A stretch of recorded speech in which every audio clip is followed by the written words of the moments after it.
What's up, guys? It's Friday. Welcome to the stream, episode 98 of the 2016 season. And that's not really counting all the streams we've done. I'm pretty sure we're over 100. Some of them I just didn't label. We are off to a weird start in this 3K guaranteed, you guys. So as soon as I sat down, instead of putting me in a position where I could get the rebuy in and start with 8,000 chips, it put me right here in the big blind. Someone had limped in, and I checked with Queen Jack, and ended up checking down to the showdown where Queen High unimproved was good. And now that I have over 4,000, I can't put that rebuy in. So, yeah, it's kind of a weird spot to be in. I mean, it's not going to last long if we don't win one of the next two hands, and we can go ahead and get the rebuy in when the small blind hits us. But yeah, that's why we're looking at 4,000. Just started this tournament. It looks like we got a couple of familiar faces here at the table: Poker Cat and Freezer. Yeah, I think I'll just go ahead and make the fold here. Even with Angus Mad Cow sitting out in the big blind, I think I'll just get out. Get out of his way. So how's everybody doing on this beautiful Friday night? It's good time to be playing poker. I wonder what you're up to.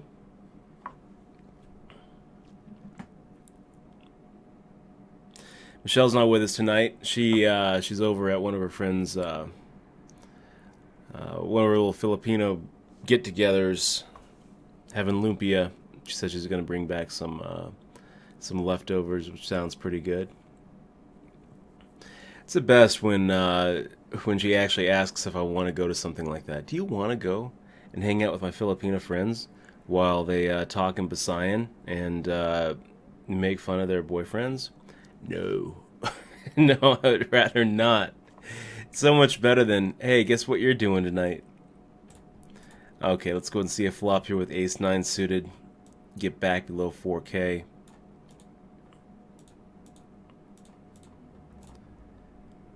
Yeah, just point at it, Dobie. You got it. All right, a little 8-7 suited. Cubs win 2016 is the one who didn't take a shot on that 6-high board in the very first hand. He had Jack 10 offsuit. And that's the power of the C-bet. Let's go ahead and see a flop here against Freezer. Maybe we can induce Cubs win 2016 to also come along. I don't really feel like 3-betting Freezer with his under-the-gun open. But 8-7 suited, I like it. We'll see a flop. All right, now we have some outs. 4 outs to give us the dummy end. And 7 of clubs, maybe that's good too.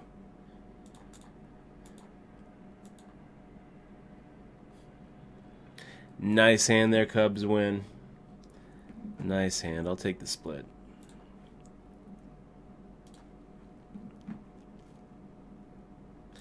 I think the only way that's not splitting is if Freezer decides to go ahead and bluff at it, and I make the call, and Cubs win decides not to overcall.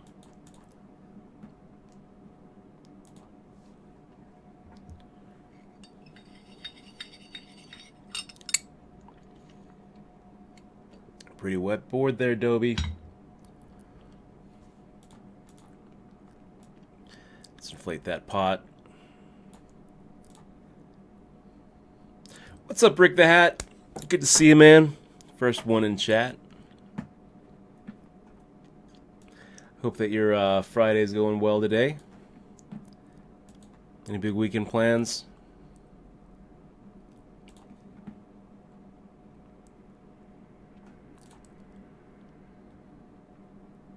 Got a chance to hang out a little bit with Captain Wesker the other day. He's in town for a wireless internet service provider conference called Wispalooza. Was Lollapalooza the first one to do the Loza at the end?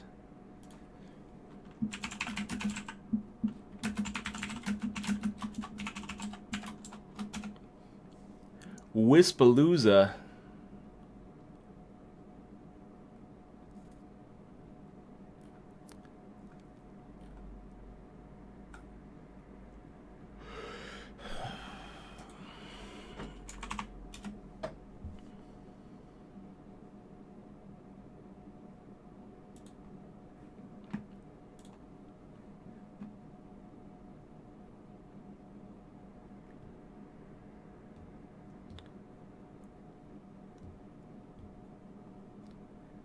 And you know, it does look like, at least to this guy named Looney Tunes, that Palooza was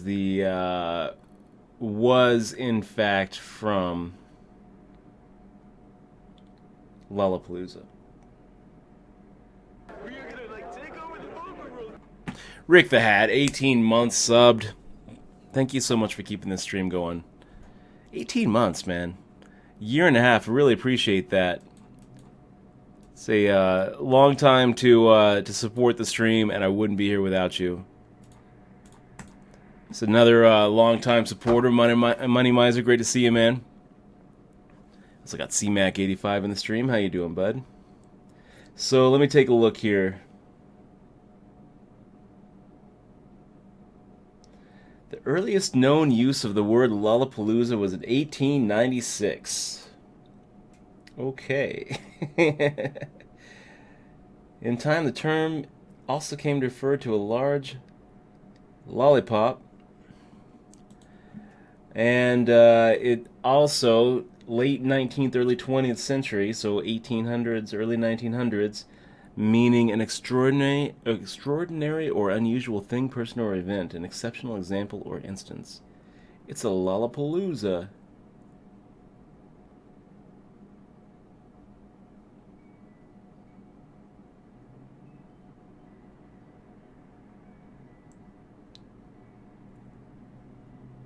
So I guess the festival can't take credit for it.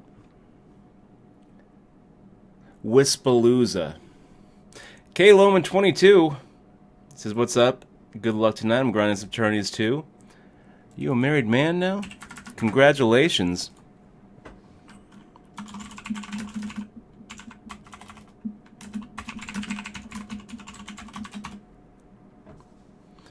Good to see you in the stream, and when you put together a little Vegas celebration, let me know. I'd love to be there.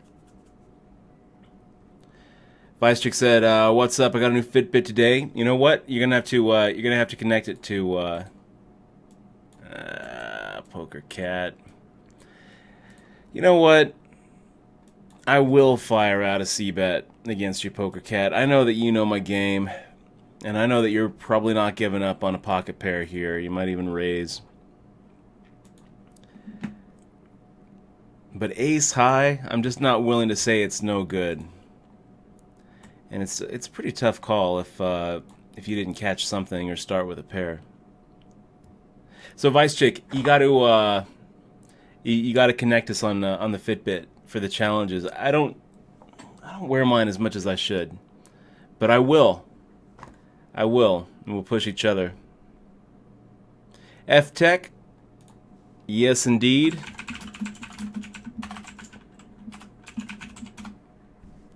Yes, indeed, I do still play the WSOP main event. Cashed in it a few more times, but the closest I've ever gotten to that first place finish was 12th, back over a decade ago. Made it to day 4 a few times. Never made it past that. Never made it to day 5. We got Whiskey Coyote in the stream. Great to see you, man. Big Lebowski. Good to see you guys. Big Lebowski and Whiskey, guys. Big fist bumps to you guys. Let's see. Cubs win with another open limp. Really tempted to fire out there.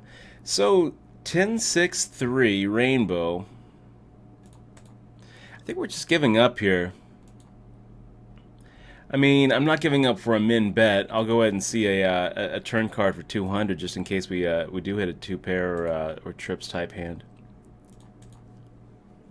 Freezer deciding to take the aggression from Cubs win, and I don't blame you. Actually, both of those plays, the open limp under the gun after the ante hits, and the 200 into 1300, both of those are going to combine to give Cubs win 2016 that bony fish.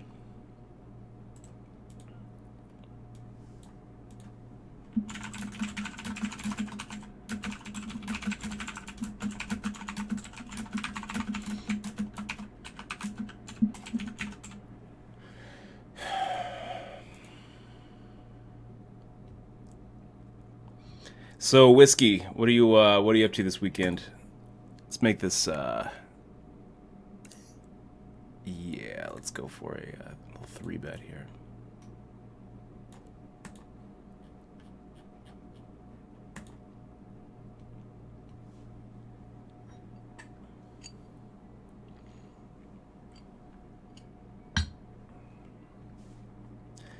And the 3-bet takes it down. See, Dobie, I knew that you were opening light. You're doing the right thing. You're opening light. You're doing a good job.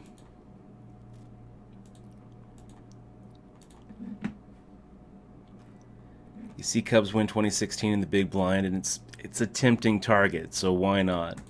And then when we look down at ace-6 suited, I actually think that we have the better hand. So 3-betting there. And even if we don't, I'll take the aggression. I'll take ace-6 suited against ace-9 or ace-8, as long as I'm the one raising pre-flop, because usually we're both missing, and it sure is hard to keep going with a hand like that. Let's make the fold here with 9-10 offsuit against Dobie 8-8 and Freezer and Poker Cat in the blinds. I think that's a situation that I don't really want to get involved in.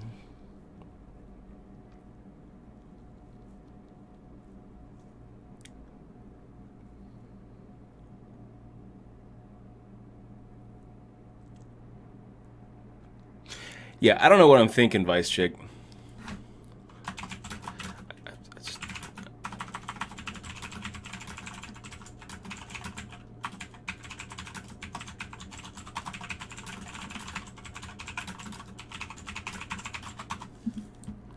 Yeah, I didn't finish reading it. It's not we're already connected on Fitbit. We've already pushed each other to do better. All right, let's go for 500. I haven't checked my phone today, Rigoni. We had a pretty late night. Ended up getting to bed past noon. I actually feel pretty good. We went to the gym. Took June to the PARK.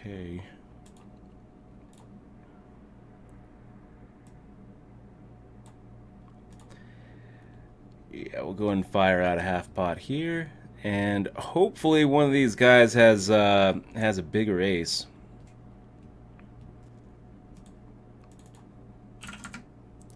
Both fold. I'm okay with that too.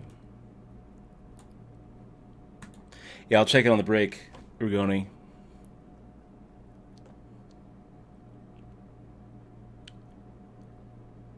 Okay, and we just get everybody to fold. I'm fine with that. Stack is moving up.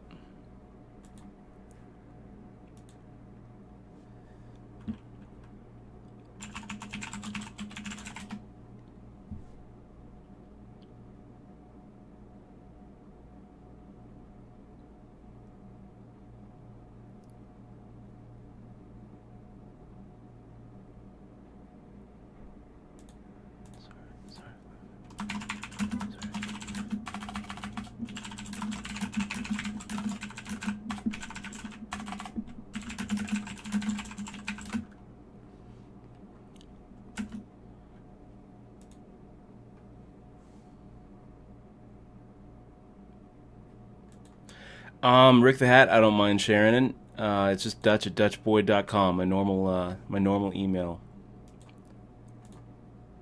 And yeah, if you're on Fitbit, go ahead and add me. Cubs win 2016. Okay. See if we can't go ahead and take that down.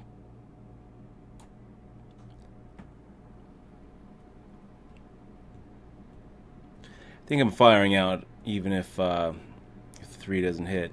And remember, guys, it doesn't count as a donk lead if nobody has the pre-flop aggression. If you can't count on somebody betting for you to set yourself up for that check raise, it's not a donk lead.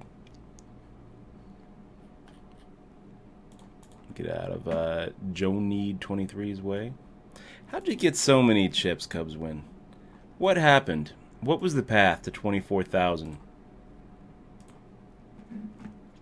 Chinch Dog, good to see you, man. Let's have Persuade by asking. It was a pleasure to see you. Evening Dutch, good luck tonight. Go get 'em. I'm going to try. And Poker Pete, hello Beard Wolf.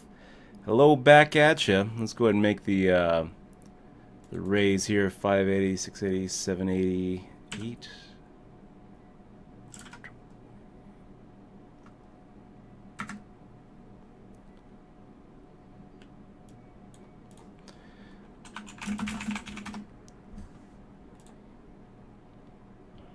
We'll take that one.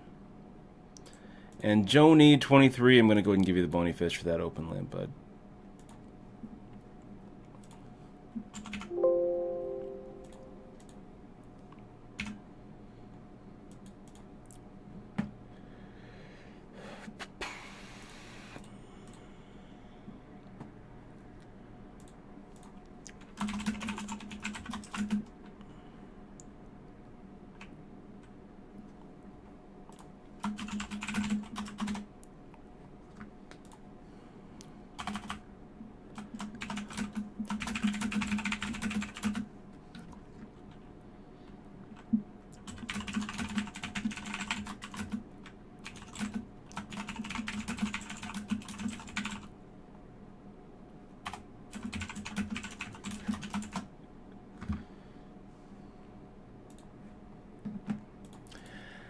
Alright, so we lose Freezer. We get a Poker Joker too. I feel like that's a fair trade. Mike Diamond 20, how are you doing? Great to see you, Mike. How are things over there in Arizona? Looks like looks like the race is tightening up. Oh my gosh. I didn't think it was going to happen, but there it is. Arizona looking like it's going to go blue this year.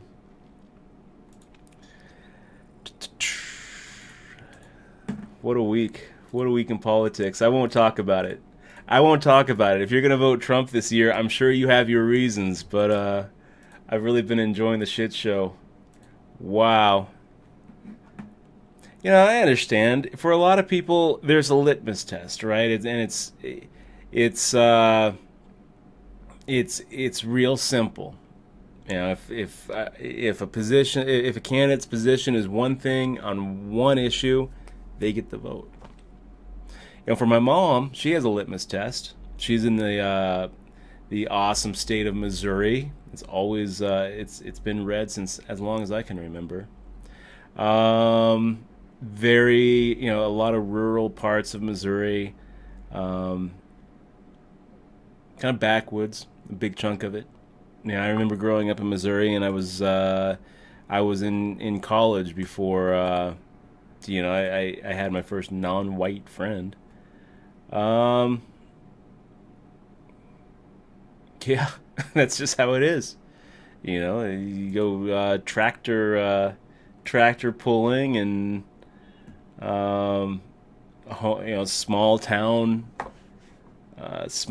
Missouri. That's most of the state. Then you got some urban areas. You know, you got Kansas City and St. Louis, but for the most part, I think that you know, the state's culture is kind of driven by these small towns where everybody knows each other, everybody's related to each other, everybody you know, played high school sports with each other. I should take a shot at this. Let's do. And it's very religious. You know, everyone goes to church together. So what is my mom's litmus test? It's abortion, plain and simple. if a candidate is going to try to repeal Roe versus Wade and a woman's right to have an abortion, then that candidate gets my mom's vote. I can understand that. I don't agree with it. I don't agree with it at all. I think that I'm about as left wing as it gets. I'm so left wing that I think that voting for Hillary is a sin because she's too conservative. But I can understand it because I grew up. I grew up that way. I grew up just appalled at things like, at gay marriage. Appalled. It's like, I can't believe it. I can't. Oh, that's wrong. That's immoral. I mean, now I wish that I could go back and have a conversation with my 13-year-old self. I would corrupt myself.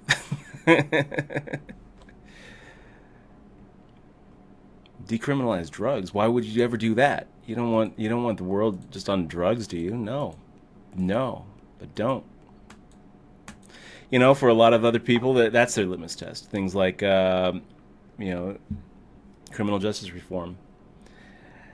I feel like a lot of libertarians fall into that camp, and then a lot of other people are taxes, right? If the guy's going to raise your taxes, if the candidate's going to raise your taxes, no. If they're going to lower them, they get the vote. Very one-issue litmus test.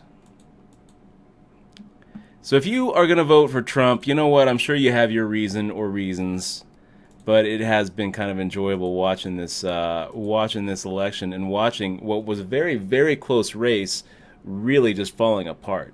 I still have so many friends on Facebook who are sure that Trump is going to get the election, and I'm scratching my head wondering, like, what are you watching? Are we watching the same movie? Are we watching the same movie? Because in the movie I'm watching, this is no longer close. And I'm not just going from my gut. I'm going from betting odds. I remember John Stossel did a little thing. Let me see if I can't load it up. He did this whole thing where he said, he put together a political prediction site based on betting odds. It's at electionbettingodds.com. And, he explained why. It was like, well, when you think about it, let me see if I can't get the video, okay? Stossel on electionbettingodds.com.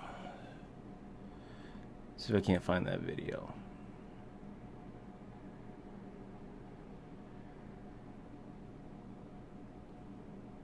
Okay, let's listen to John Stossel explain his opinion on why it makes more sense to go with betting odds than it does with polls. Betting odds we mentioned, and it makes it makes sense, I think, the way he says it. But I have more to say about it than just what John Stossel is going to say here. So let's listen to him, and then we'll go and take a look at this site that he set up called Election Betting Odds, which is basically just reporting what two sites have for the odds. There's better ways to find the betting odds on this thing. But let's look at this video. It's a good video. Is Trump doing better than anticipated? Okay. This was a while back.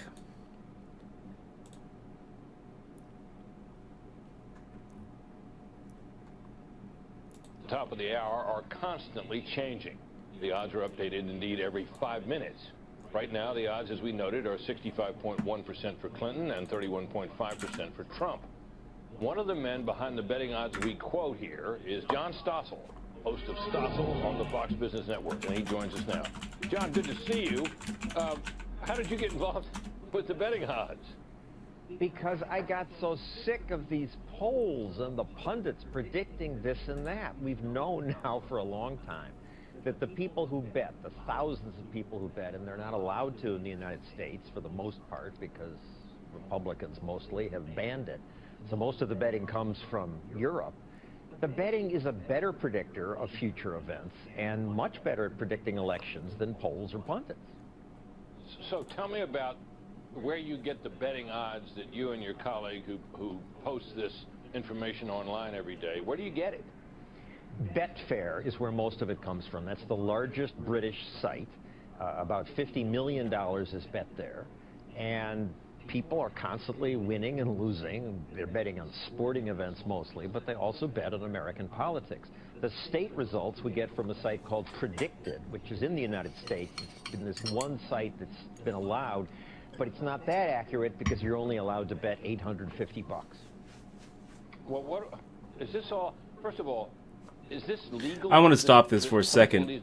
So John Stossel just talked about a site called Predictive, which is really an interesting case. So there's been a lot of academic papers on this idea of a prediction market, of the idea that if you get a lot of people together to predict something, then and then if you just like ask them, or if they're involved in some sort of game to predict, like there's a couple of fantasy stocks, maybe like like DFS for free.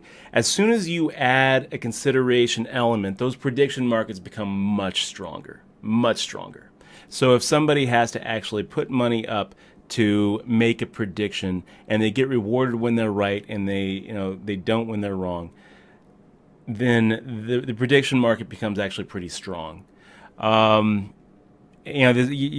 sure you've heard the term "wisdom of the crowd," right? The crowd isn't really that wise. Well, when they're actually putting up their money, they tend to be a little bit wiser as a group than they would otherwise. And there's been a lot of academic papers about this. This isn't just someone's opinion. This isn't just a bunch of people who got together and said, well, it makes sense that would be the case. This has actually been studied.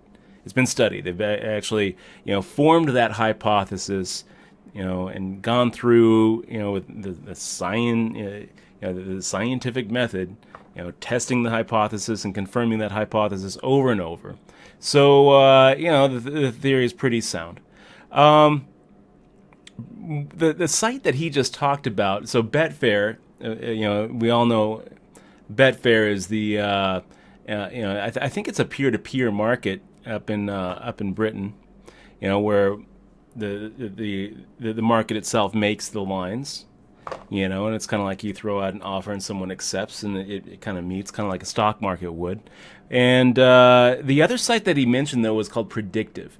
And this was a really interesting site. I can't remember which state it was, but one of the universities here in the U.S. I want to say Iowa or Ohio or Idaho. One of those three states. The university of the state university got permission from the state to actually set up a small prediction market within the state, and I'm pretty sure you can only bet if you're within that state, and so the volume is not there.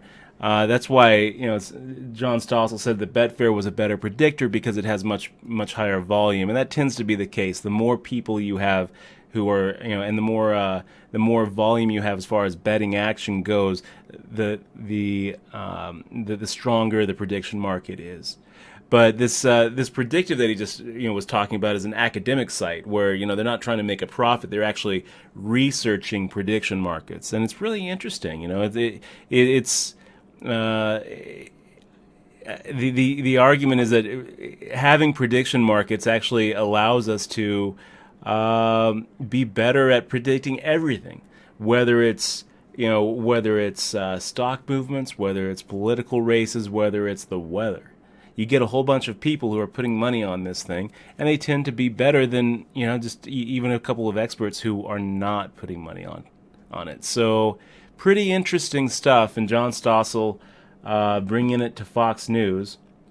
At the time of this, he has 65-31 for Clinton. I was always under the impression that this stuff wasn't legal to deal in this. Well, it's not. So they keep on going back to the legality of it, and it's true. In the U.S., you can't bet on sports unless you're in Nevada, and even in Nevada, you can't bet on something like politics.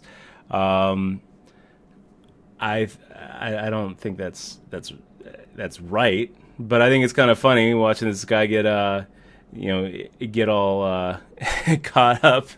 Like, well, wait a minute, that's not legal. Legal for Americans to bet on Betfair. It is legal to bet on PredictIt, but as I said, they can only bet $800, and that's been a recent liberalization. So explain to me why you think that these betting odds, I mean, I realize you're sick of the polls, and a lot of people certainly feel that way too. Why do you think they're more reliable? Well, think about it. You go into a bar and someone says, "Oh, we're on no, break, this is by the gonna way, happen." And you say, "Well, you want to bet?" And the person often says, "Well, maybe not." People who put their money where their mouths are more likely to be sure that they're right. And also, there's wisdom in crowds. If you remember that TV show, Who Wants to Be a Millionaire? You could ask the audience for help with your question, or you could ask an expert. And the experts were often geniuses. And the audience, I don't know who they were people waiting out in the cold to go into a quiz show. But the experts would get the answer right 65% of the time, but the audience got it right 91% of the time. So there's wisdom in crowds. Polls, by contrast, will you talk to a stranger who calls you on the phone? A lot of people don't have landlines now. They're just not as accurate. And look what happened last election when Karl Rove and Rush Limbaugh and others predicted Romney. The bettors said 77% chance Obama would win.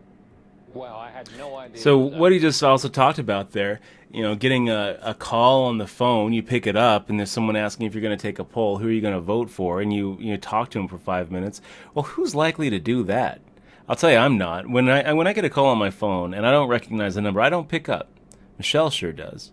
So, she rushes to the phone, unknown number, she answers, hello. Bless her heart. Not me.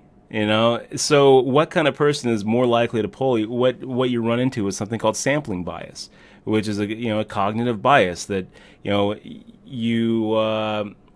look at like a poll done on landlines. Well, who is more likely to have a landline these days? Older people.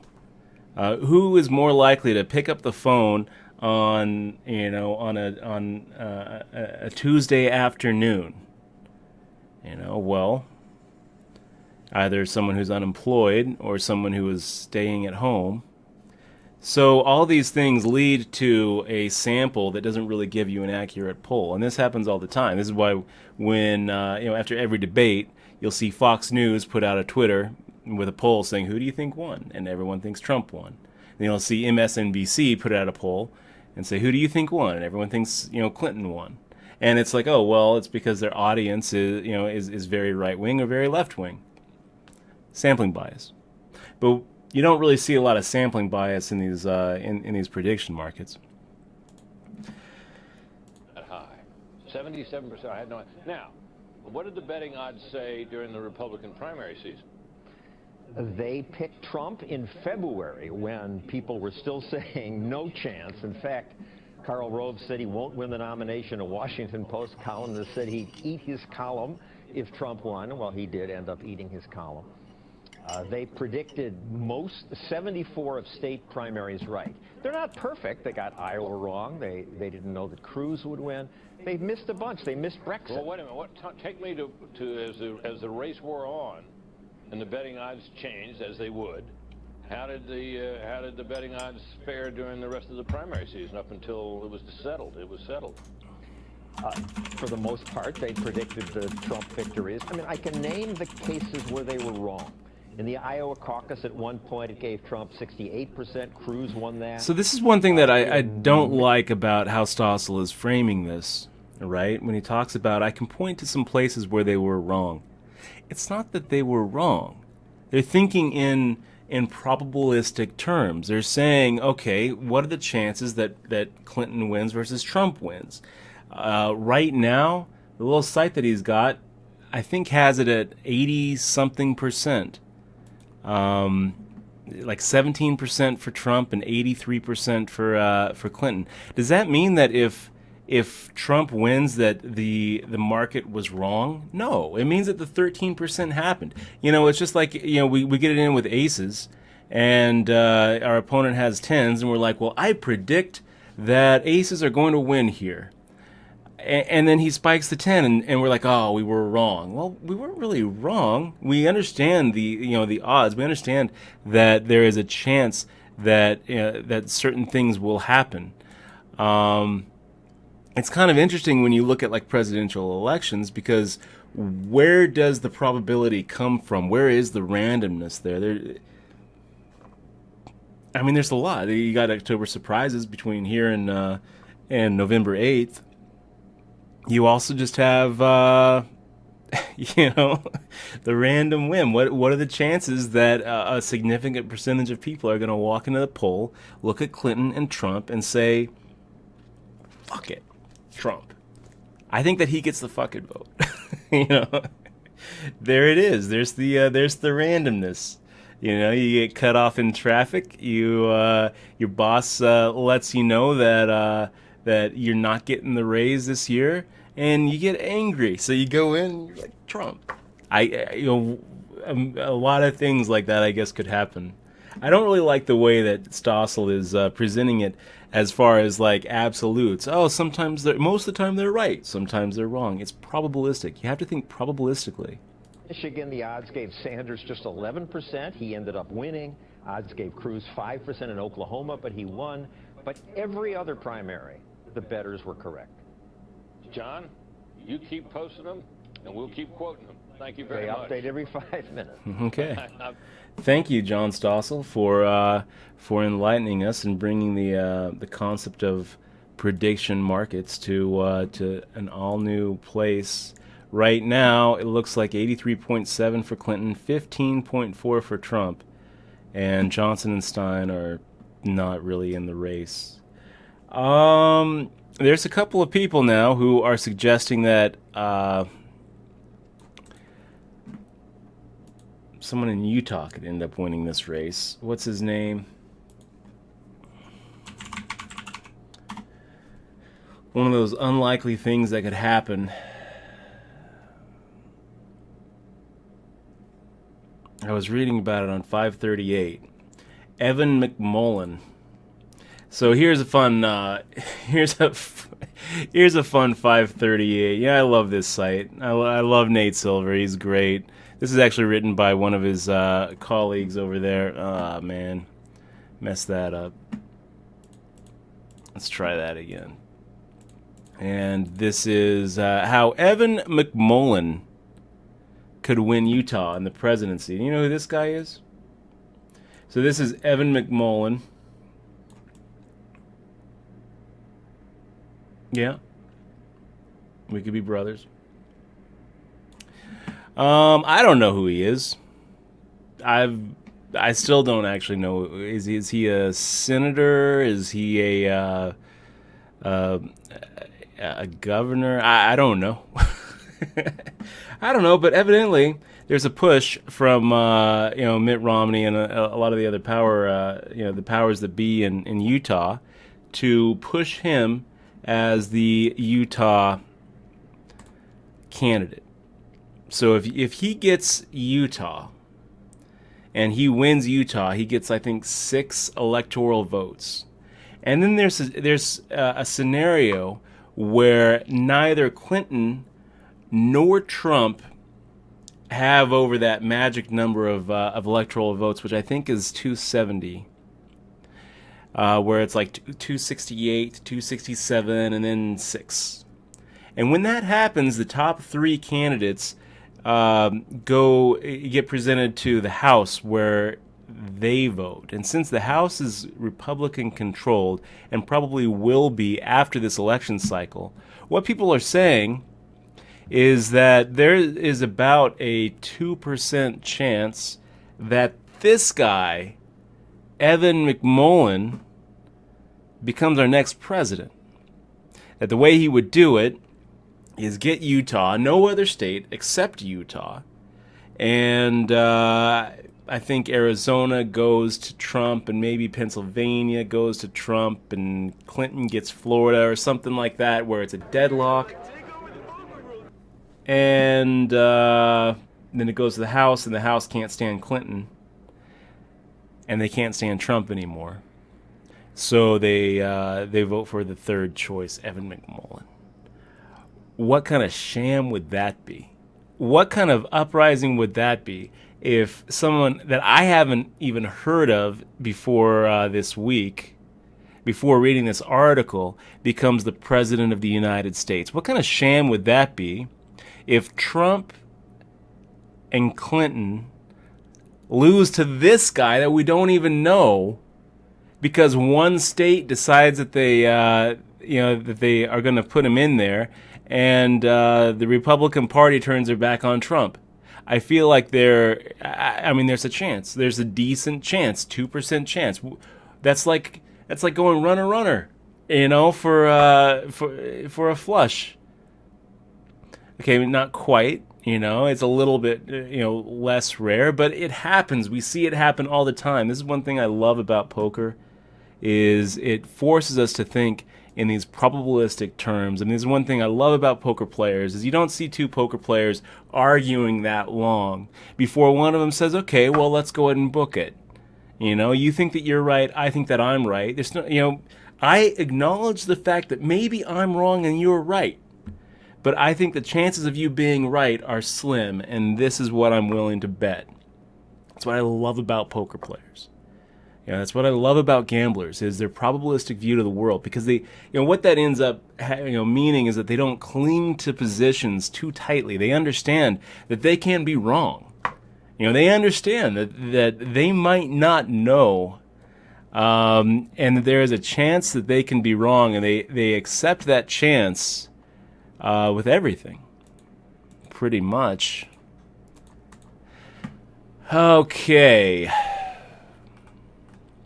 So that's my little rant. Thank you very much, John Stossel. Thanks for listening. Let me go ahead and take a look here. I got about 10 minutes of chat that I hadn't, that I just kind of looked away from while I was thinking about John Stossel and prediction markets for the last 10 minutes.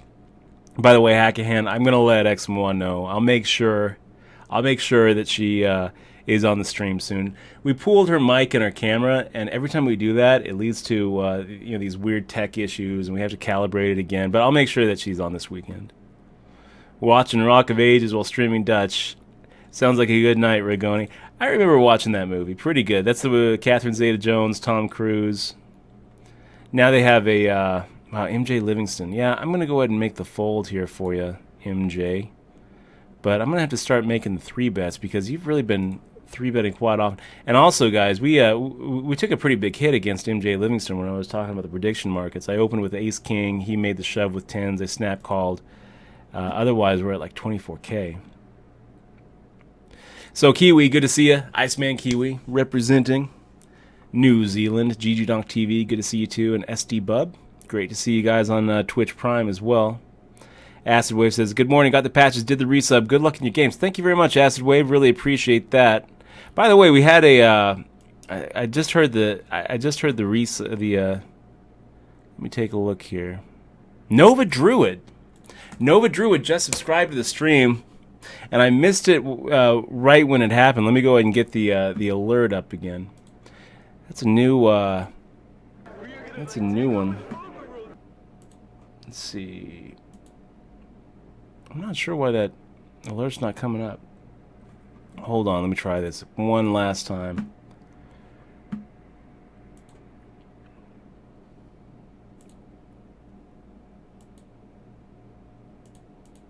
There we go.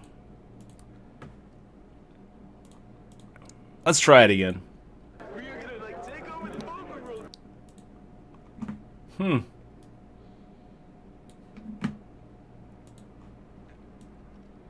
sorry, Nova Druid. I'm gonna try one more time. We'll get this up.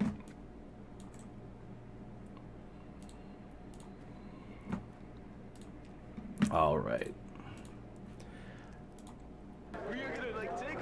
There we are. Nova Druid, welcome to the crew. Thank you so much for supporting the stream and clicking on that sub button. So Nova, besides all the things that you've come to expect from Twitch subs, emoticons and badges and sub chat only, no slow mode. You can post links and get that get the crew get the crew rights. You also get some stuff. We've got some swag that we give to all of the sub supporters, including a couple of these fist bump patches.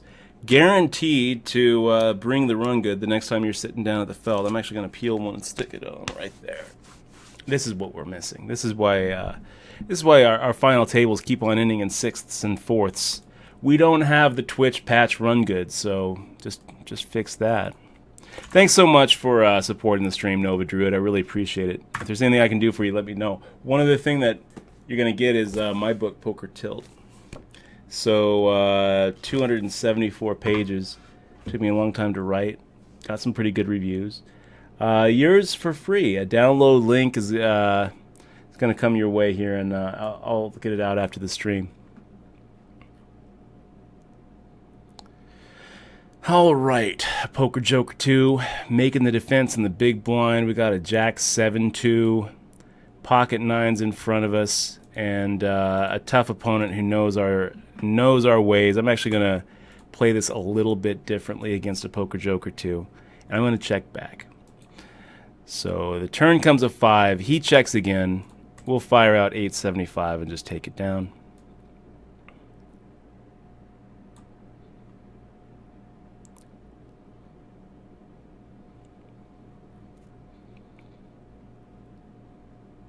And there's a Jack of Spades. Jack of Spades that helps our hand quite a bit. So let's fire out half pot here. And definitely makes it less likely that a Poker Joker 2 has a Jack. And in his head, it makes it less likely that we have one too. I think that he'll probably call us with a hand like Ace 5 or Ace 7 or 7-8 or 5-6.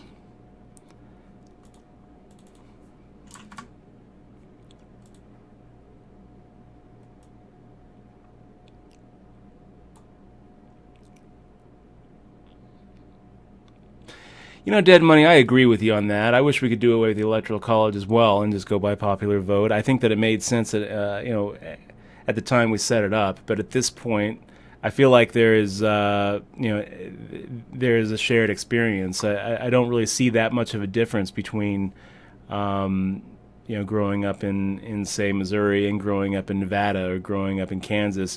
I really don't.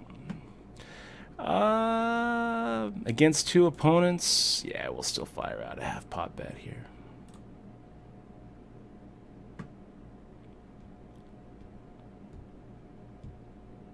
Yeah, Jean-Paul the Great, I'm going to disagree with you. He says, no offense, my friend, but voting for Dr. Jill Stein, you might as well not even vote. You're throwing your vote away. I disagree. It reminds me of a conversation I had with my mom, which was kind of funny this last week. I was asking her, I was like, so who are you voting for this time around? And she's like, oh, I don't know. I'm so disgusted with both of them.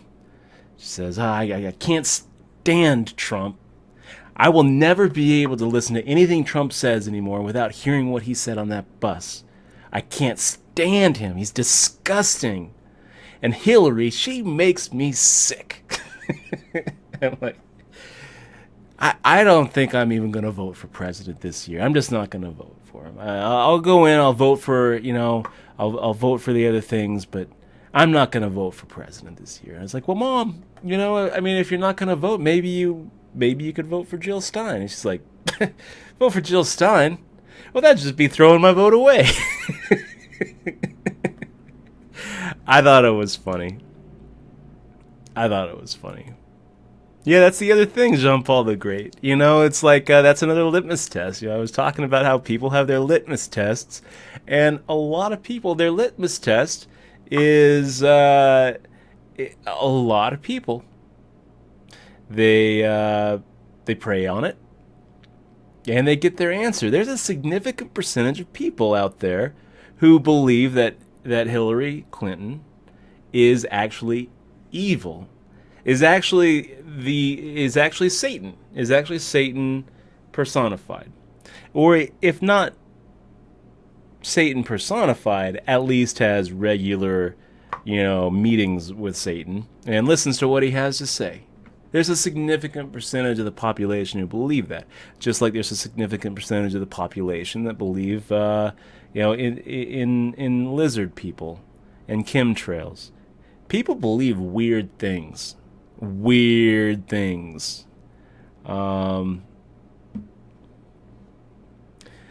They have their reasons. It's very hard to make the fold here. It's very hard to dismiss those reasons too, when a lot of the time they come from personal experiences that are very authentic and powerful. I mean, what would you do if you late at night you sit down and you pray and say, who should I vote for? And you hear a voice that says, Trump, my son. I don't know. I mean, the younger version of me would vote for Trump. Now I would go to a mental hospital and check myself in for schizophrenia. But people react to those kind of personal experiences much differently. Let's go ahead and make the raise here to MJ Livingston. Make it 2K, 2.5x. Nason GP, I didn't do a Twitch on Cash Game anytime recently. Yeah, Jean-Paul, I completely disagree, though, as far as voting for Jill Stein is a waste of my vote. And I'm pretty sure that's where I'm placing my vote, actually. Nevada's quickly becoming not close. And there's a really good rant on this by Jimmy Dore that I want to share, actually.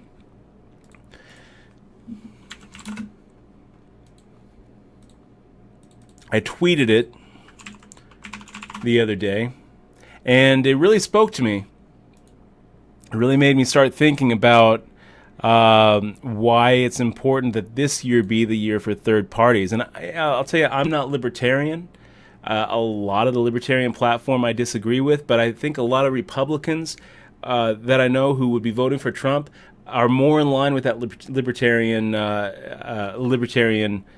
party. And I think that if you're going to vote for Trump, I think you're better off voting for Gary Johnson this year. Likewise, if you're going to vote for Hillary, I think most of the people who are voting for Hillary that I know would be more in line with the Green Party platform.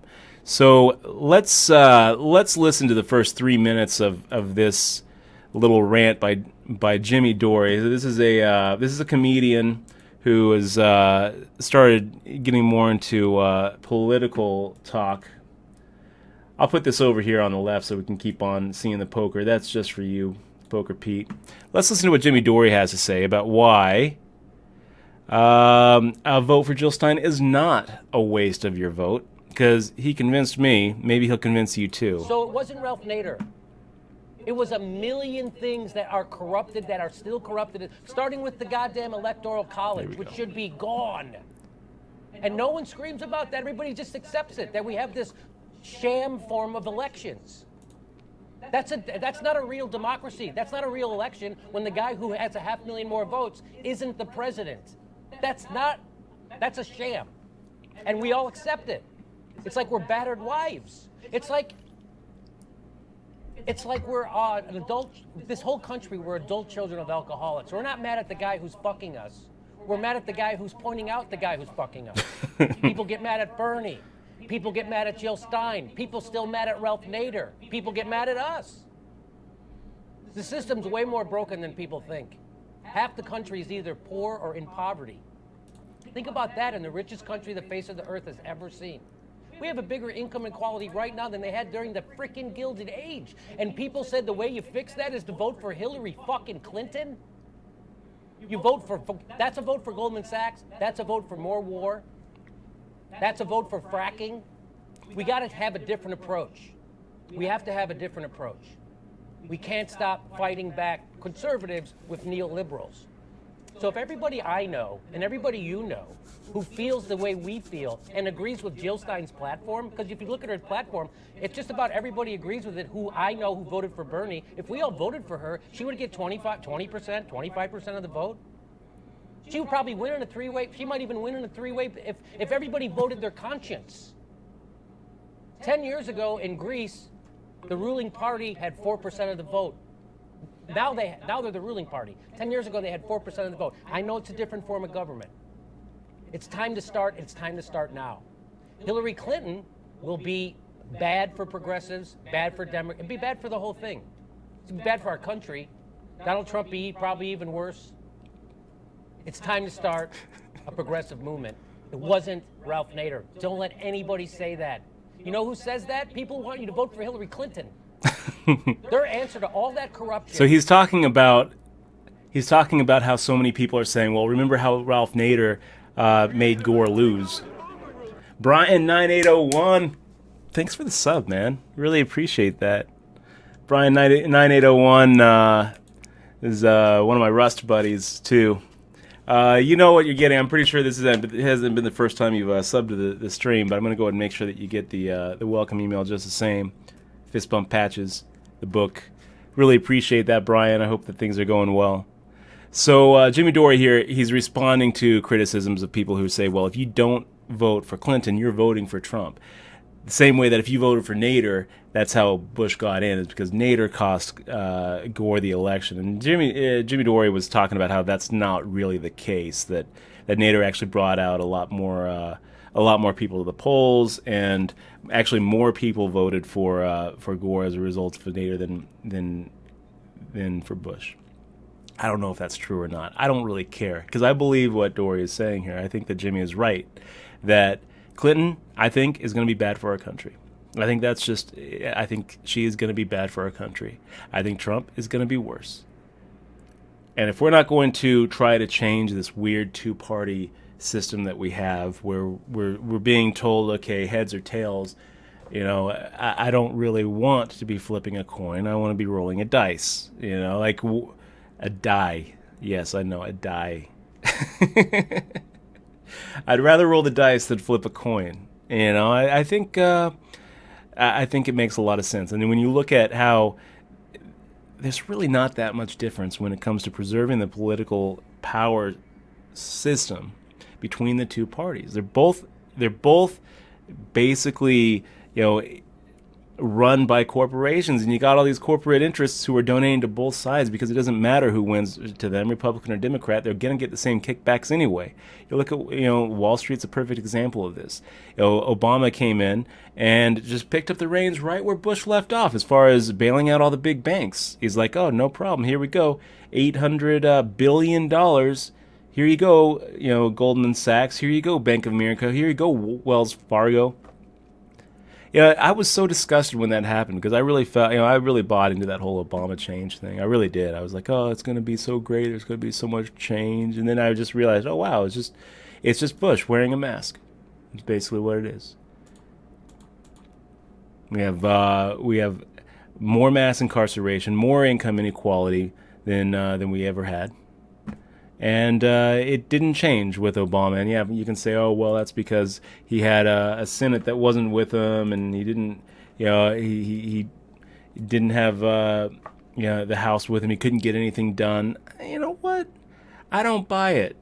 Excuses. I don't see that there's going to be any difference between Hillary and Obama, and I don't really see that big of a difference between Obama and Bush. I think that we are in this rigged state where the Democrats and the Republicans stole this country from us, and it's really weird now, because we can't take it back.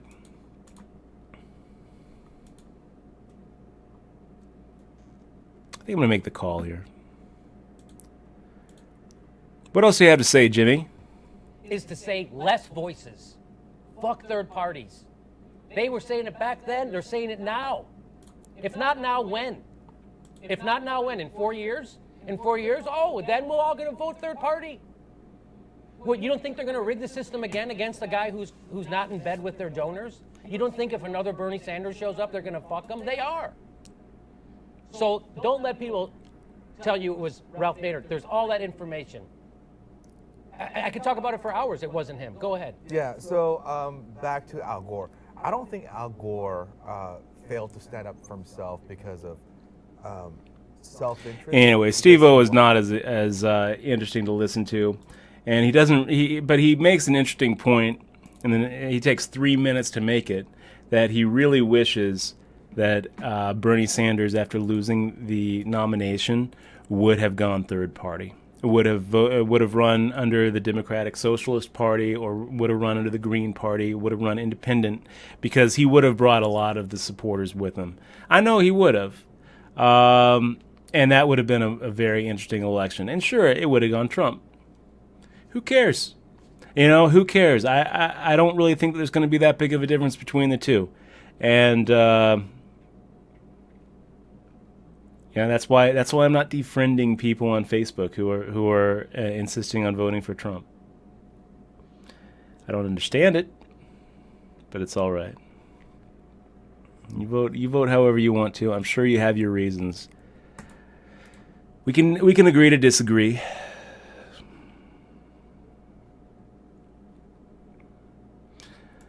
I don't think that the two biggest issues that we face in our country are terrorism and economics. I do think that that income inequality is a really big issue, and I'd put it up there in the top 5. But I think that things like climate change are a much bigger issue for us. They represent an existential threat to our species' existence. Unemployment, not so much. If our unemployment goes up, if production goes down, is it going to be uncomfortable? Yeah, but for 200,000 years, we didn't have money. So we would survive as people, and we would survive as a species. Things are more important in my head. It's hard to believe it's already been a year. 12 fist bumps for you, Whiskey Coyote. Boom, boom. 12 months. Thank you so much, man. I really appreciate that. Thanks for keeping the stream alive, man. Yeah, Whiskey Coyote. I really appreciate it. So, I think that the threat of nuclear war with Russia, when Hillary Clinton says Russia is our adversary, that makes me a little worried.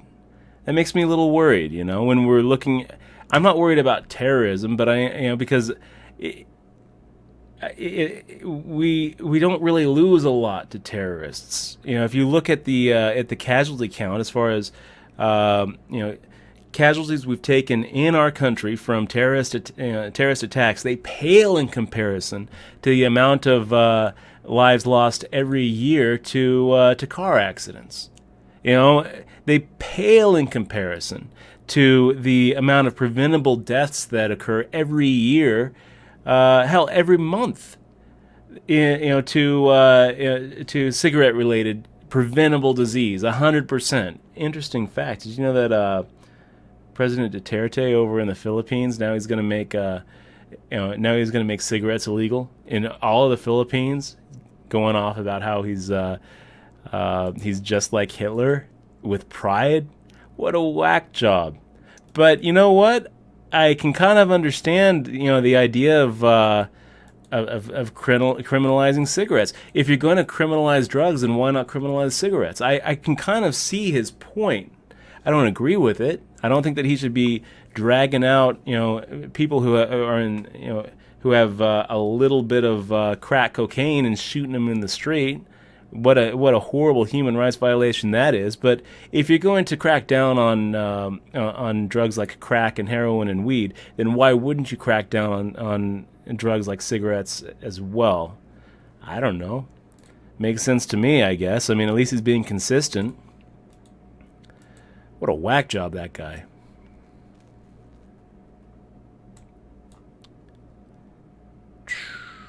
Yeah, GG Donk TV, I actually agree with you. I mean, I'm very happy with the fact that I could get health care, even though I have a pre-existing condition. For a long time, I just wasn't eligible to have health care. Obamacare came along. I was able to sign up, got myself a little hernia surgery, and You know, I've been paying and paying and paying every month, and it sucks. I don't like it because I feel like it was just a great big gift to the insurance companies from Obama. Huge gift. I think that we could do it better. We could have done that a little better.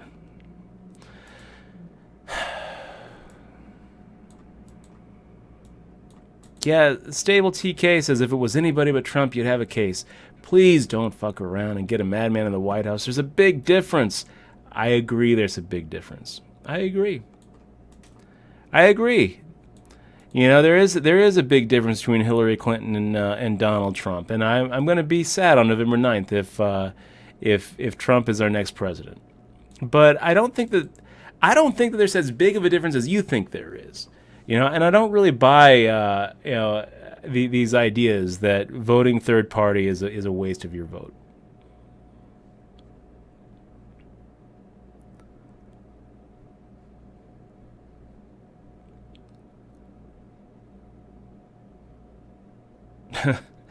Unreal, I think you're probably right.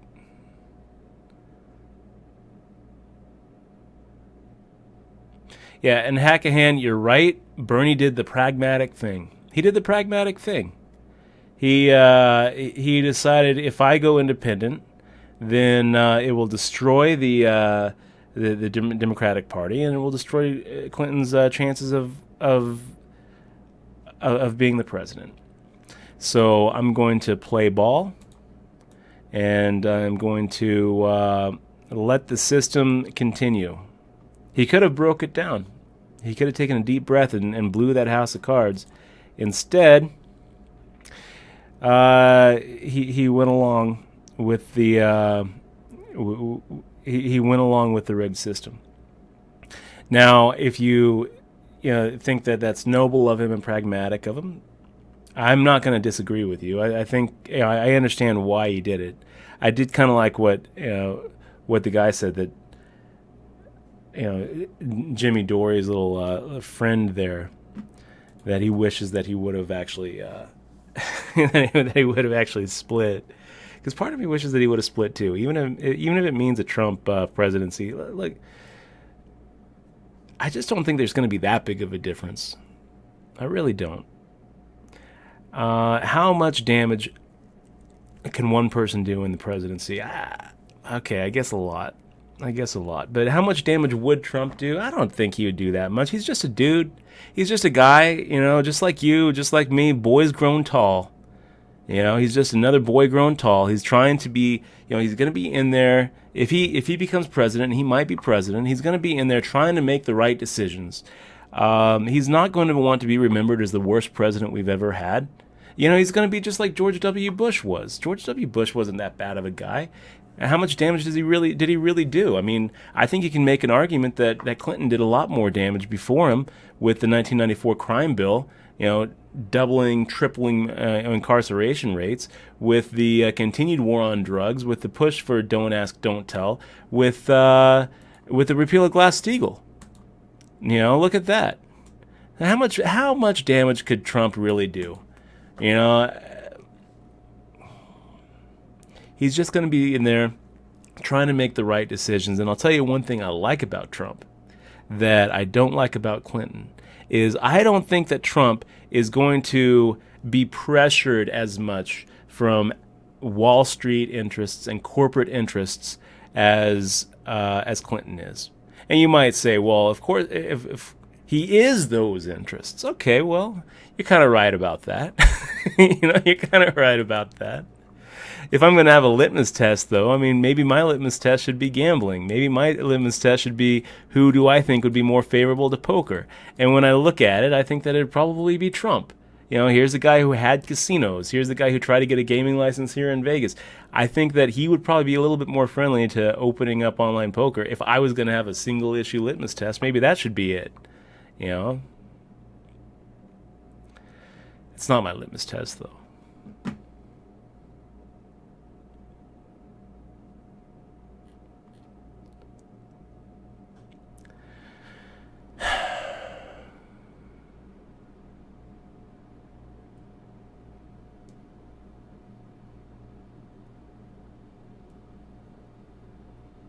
And Brian9801, you're right, man. You know, there are a lot of people on both sides who are very smart people. You know, don't fool yourself into thinking that if someone disagrees with you, they're an idiot, because they're not. There's a lot of really smart people voting for Trump. There's a lot of really smart people who are behind him. I'm not one of them, but I'm not about to say that, you know, if you're for Trump, you're somehow not as smart as somebody who's for Clinton, because I don't believe that. And you look at the past. I mean, a lot of smart people were behind really immoral things too. You know, I'm not trying to you know, to apologize for Trump here. Look at Jefferson. I mean, he owned slaves, and he was one of the smartest people, you know, that we can point to as far as the founders go. Yet he had some you know, things that people even then would look at and say, this guy is either evil or stupid, you know, to actually be consistent with these ideas. Yeah, I mean, there's lots of people who disagree with you. There's a lot of people who disagree with you. There's a lot of people who disagree with me. It doesn't mean that they're not smart. It doesn't mean that.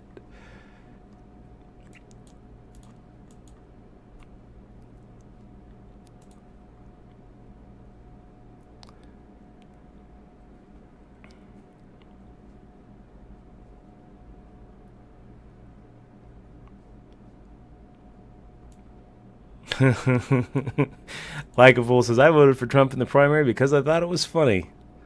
I'm not laughing now. I don't know what it means, like a fool, but you know what? My little brother Bobby, he had a Trump 2016 picture up right at the beginning as a joke, and now it's not so funny. Anyway, the way the Electoral College works, you guys, is in most states that you're going to be watching from, unless you're in Florida, unless you're in Arizona, unless you're in Pennsylvania or Ohio, the fact is your state's not going to be close. So why not vote for third party? Why not try to buck the system?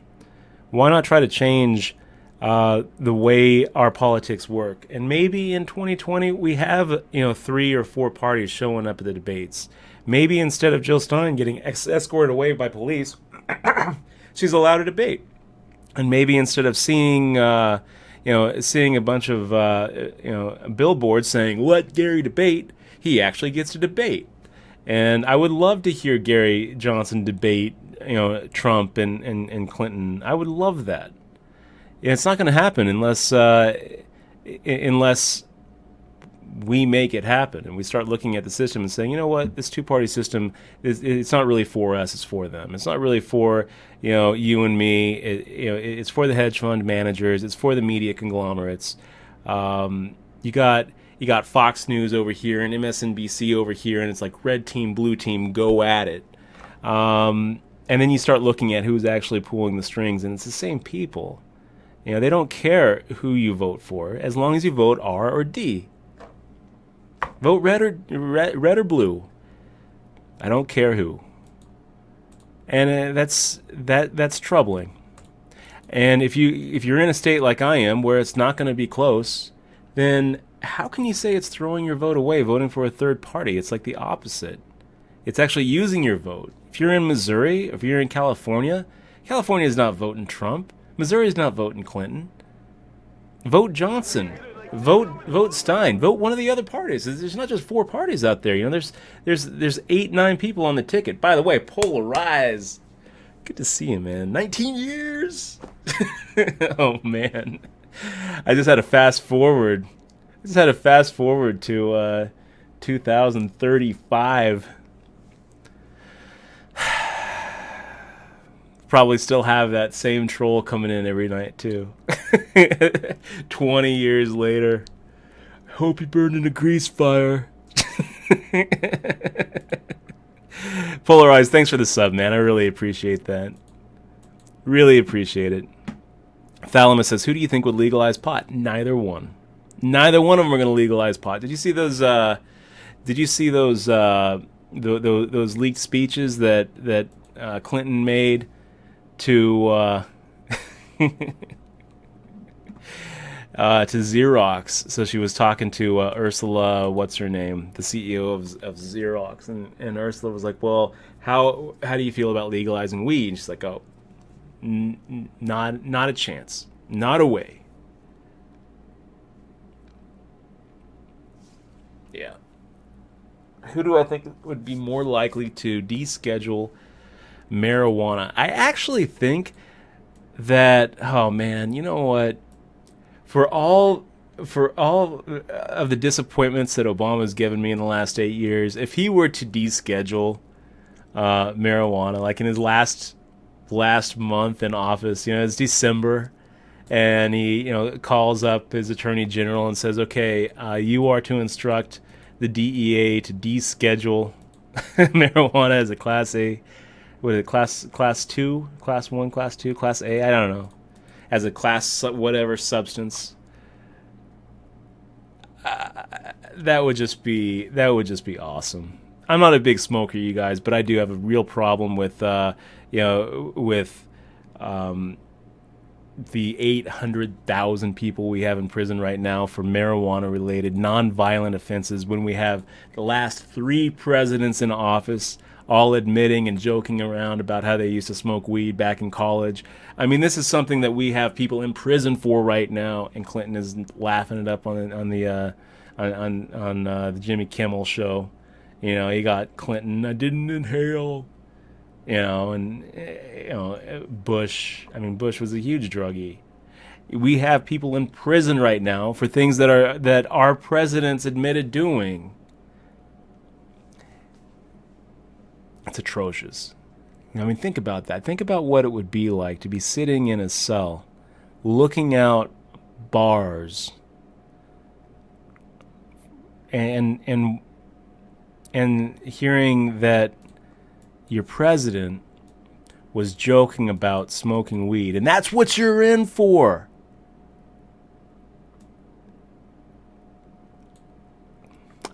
I can't imagine what that would feel like. I can't imagine it. I can tell you, from my own personal experience, that being locked up changes you. It makes you feel defective. It makes you feel broken. And it makes you question all the confidence that you had. And I can't imagine what someone would feel like if they were sitting there with a marijuana-related conviction. Imagine a loved one of yours is in prison for possessing weed or dealing weed. And then you're watching Jimmy Kimmel, and you're watching Clinton joking about smoking weed, and you have to go visit him, or her. You have to, you're sitting there sending him letters and books, and driving down to prison and waiting through the line and putting your cell phone and stuff out of your pockets and going through the security, sitting down, across the table while they're in a jumpsuit.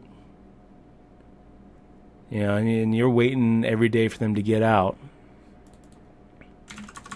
And while you're waiting, while your life is on hold because your loved one is in prison, you're watching a late night show with our president, who promised change, joking about participating in the same kind of thing that they're in for.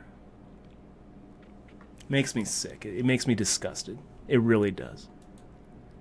So yeah, Gary Johnson, sure. You know what? If he had a chance in hell, any more chance in hell, than Jill Stein, sure, I'd be all about it, because I don't think either one of our candidates, Trump or Clinton, are going to do a damn thing to reduce our prison population. The fact that we have more people in prison now per capita than at any point in history, land of the free, it's disgusting to me. I think that when we look back at this time, the same way that we look back 100 years ago and say, wow, I can't believe that women didn't have the right to vote.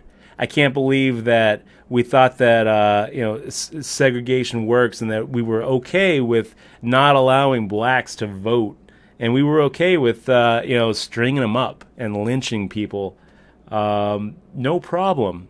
We'll look back today and say, I can't believe we were okay with locking up millions of Americans. I can't believe we were okay with that. I can't believe we were okay with fracking and allowing our country to slip into the hottest months on record every single year, over and over. We're burning up. These are issues. I can't believe we were okay with just bombing every country. Why? Why are we bombing other countries? We spend so much. Why are we okay with spending so much on defense spending? Who are we defending ourselves from? Why are we spending so much money on the military when there's not really any threat? We spend more money on the military than like the next 10 countries combined, and they're all our allies.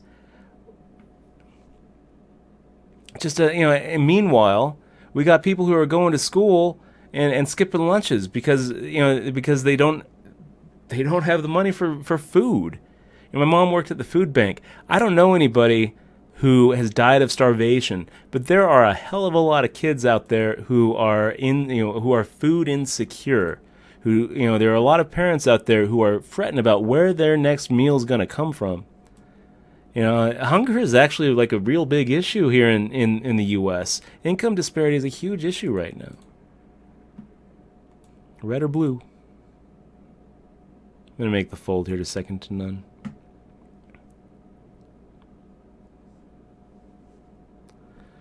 Yeah, Wildcat Gaming says it's really stupid. It's not legal, and alcohol and cigarettes are. I completely agree. That's what I don't understand. We have the media telling us terrorists. Be afraid of terrorists.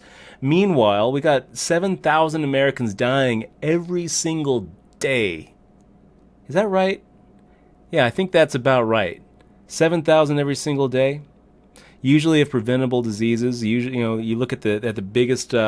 The biggest killers in our country: heart disease, and cancer. Mostly stemming from stemming from our obesity epidemic, and things like smoking. You look at all the preventable disease, and it's like, be afraid of the terrorists. Be afraid of the terrorists. Oh my gosh, did you hear it? There was a nightclub that was attacked by a bunch of terrorists. 7,000 people a day. Stay tuned, and we're going to tell you why you should worry about these terrorists.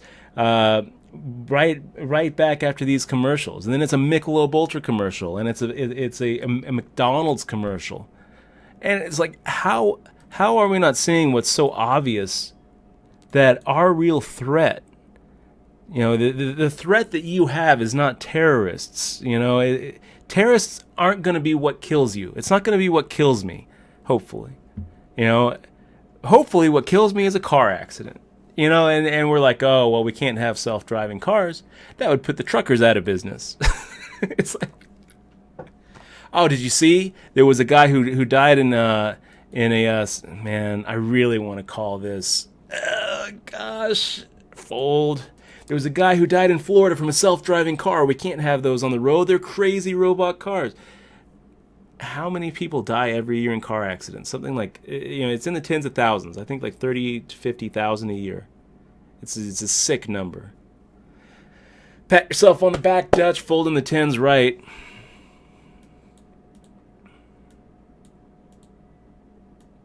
Thalama says, do you think the next president will close all the medical marijuana shops? I mean, I don't know. Marijuana is on the ballot this go around here in let's go for 2,400. Recreational weed.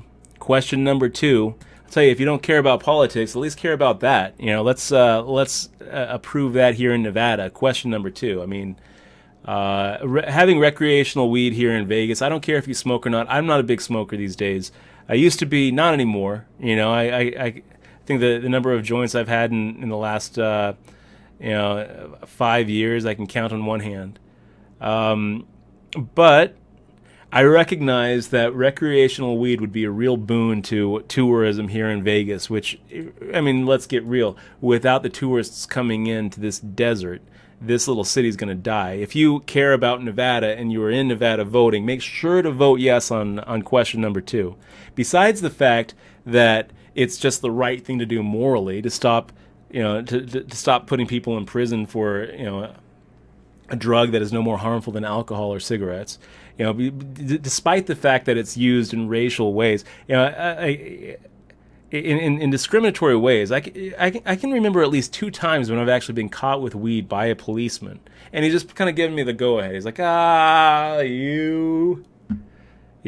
one time they kept the weed, the other time they didn't.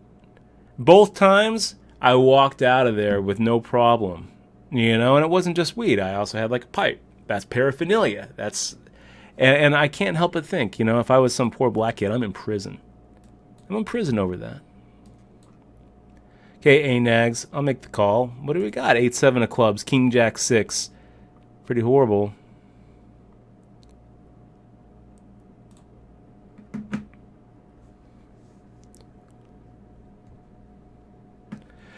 Good to see you, Hazes. I'm gonna actually get on Hearthstone after this 3K is over. See, $1,820 for first, 15 places paid.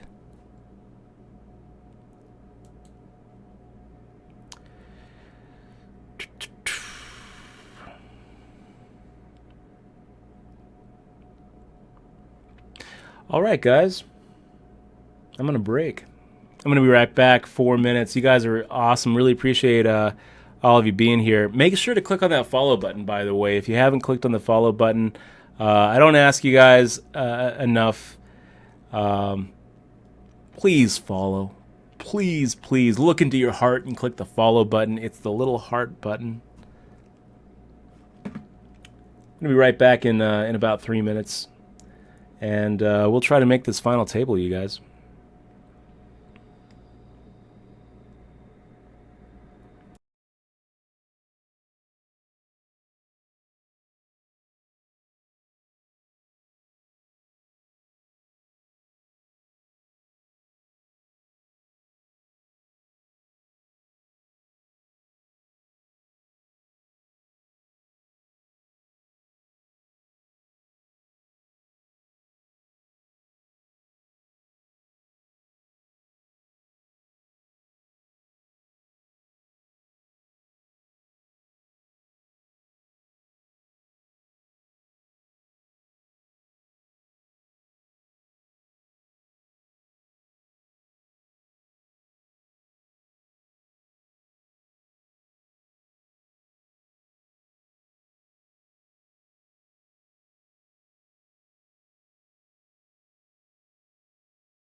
Okay, guys, we're back.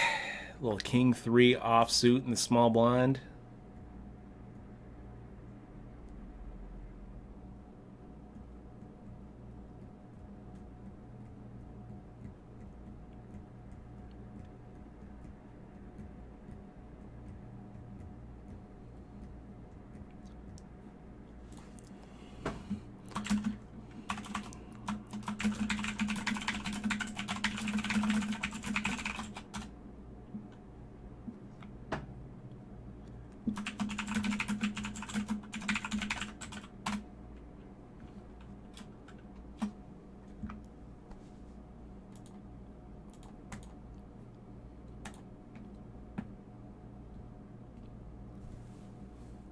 Yeah, and Jay Laughing, sorry if my little rant turns you off. That's okay. You know, you want to disagree with me, that's okay. But it's kind of hard to argue that our justice system is not racist. It's hard to argue that. And it's hard to argue that our war on drugs hasn't led to a drastically different result for whites versus minorities. It's hard to argue that. If you want to argue that, I would love to hear the argument. I would love to hear why crack cocaine, the penalties for crack is so much higher than cocaine. I would love to hear that. Because I'm pretty sure that the difference is just a little bit of baking soda. Pretty sure. And who smokes it or snorts it.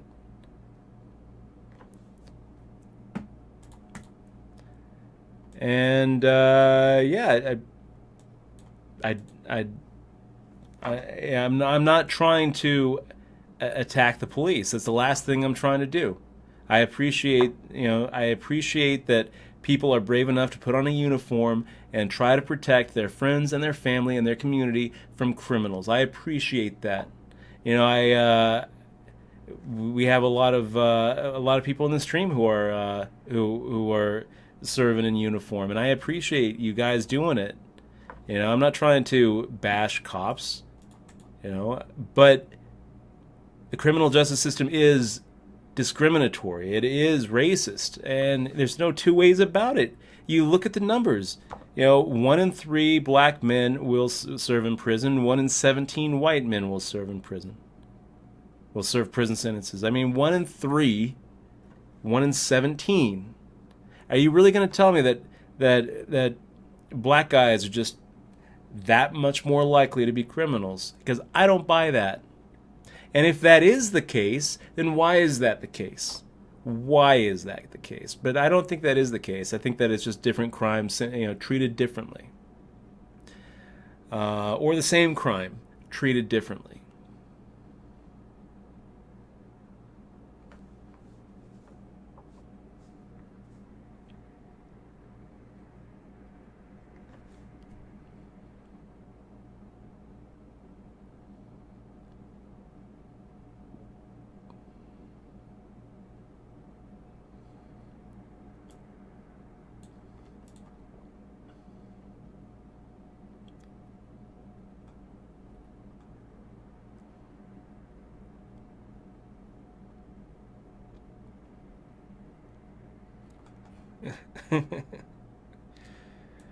Unreal.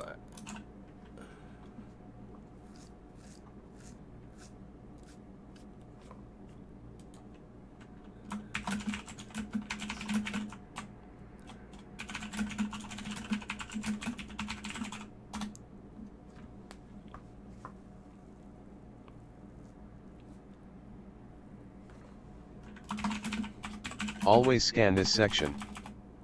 What was that? Ease of access. Too many shifts.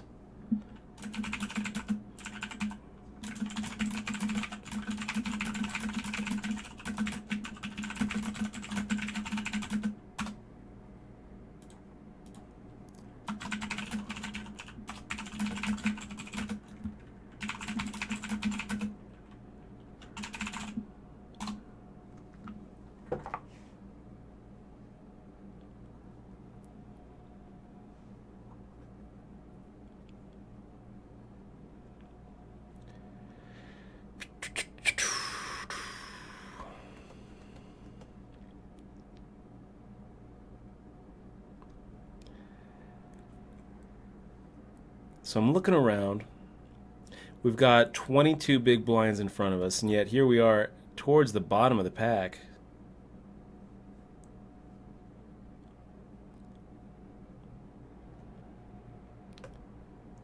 I don't feel short. I don't feel short stacked. Blinds just go up, and now we're at 17 bigs. I guess we're looking for that 3-bet shove spot. We got Cubs Win on our right, who hasn't done much since the first level. It looks like just limping and treading water.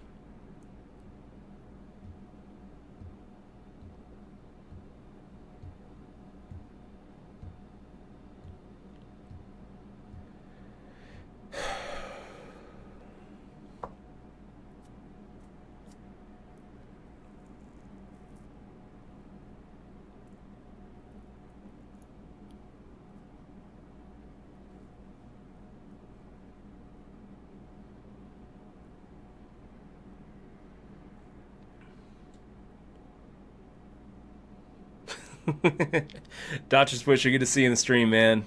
Says the world needs Chappelle's show right now. Oh, man. I loved that show. 3 seasons, right?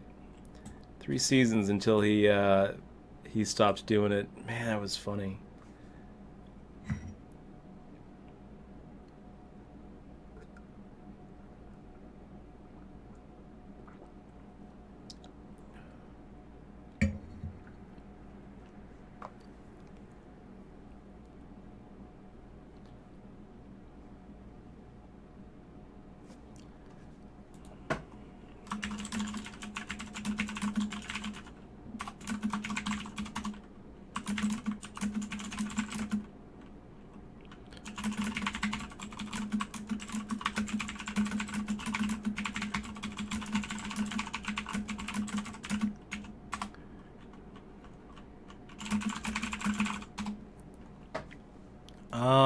Yeah, we'll just take this one. We got the best hand, Cubs.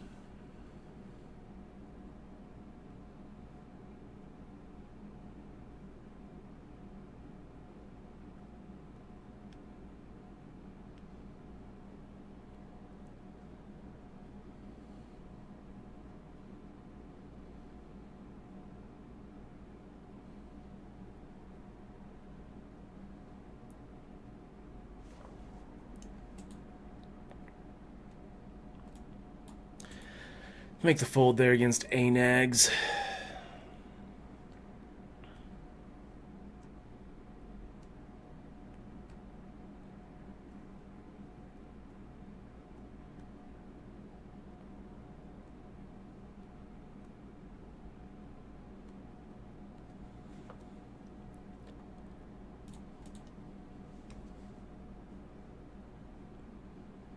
$18 bigs. Maybe I should have taken a shot at Sergeant Pepper.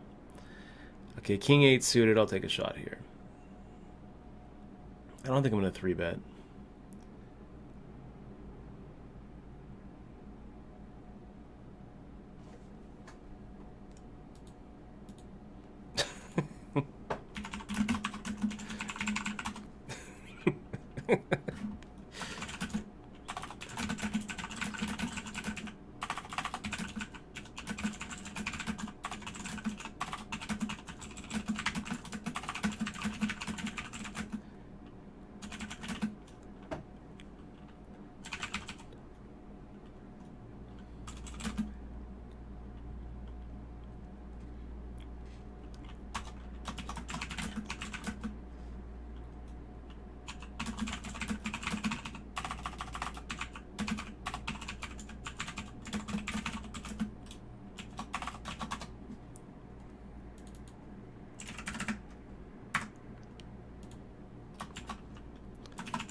All right, Sergeant Pepper with a 3-bet, and we got Ace Jack.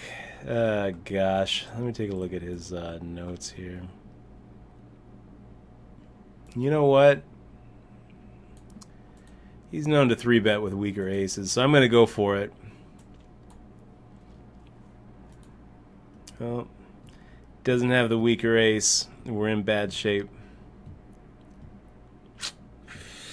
That's going to do it. You know, I've seen Sgt. Pepper make those 3-bets with ace 8. So when he's kind of in that spot with a pretty big stack and he knows that I'm kind of opening light, I'm putting his range pretty wide. It looks like probably, I think that we could probably get him off of a lot of hands there. Anyway, GG.